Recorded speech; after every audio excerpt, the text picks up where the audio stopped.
Good afternoon, everybody. How you all doing today? So, just a few thoughts. There's been some form of short supply when it comes to liquefied petroleum gas. LPG is what we use for cooking, and as it is, I had to speak to a gentleman, Mr. Gordon Okodua, who was kind enough to give me some insight from his point of view.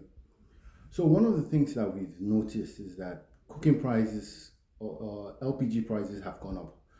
They went up because of, let's say, three major reasons. Or let me start by saying that there are three major sources of getting LPG. Number one, clearly from the Dangote refinery. Number two, which has always been a mainstay, is the NLNG.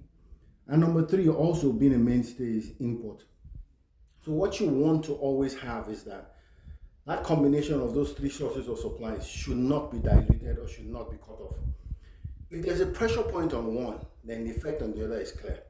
Now, as it is, since the DRL came into the play, what you find out is that more and more people are hesitant in terms of importing. Not because the landing prices do not make sense, but because they're not so sure if the refinery is going to have a shock in the system in terms of pricing.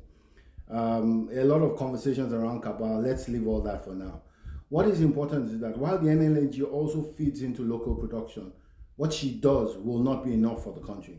So it means that there must be a clear play of import, clear play of LPG from the refinery, and also clear play of LPG from the NLNG. Now, the strike is what set about this impasse, and what you found out is that when tools were downed, quote and unquote, on one side of the refinery, it also affected import because we had a few vessels that were laden with LPG that could not discharge. This has led to a supply shock. Of course, when this happens, what you find out is that gap in the market, you find out that there's an exploitation in terms of the price, and then you find out that the prices go. It's a normal demand and supply game. Ultimately, I do think things will pan out in the next 1 or 2 weeks and we'll go back to normality. Cheers, guys.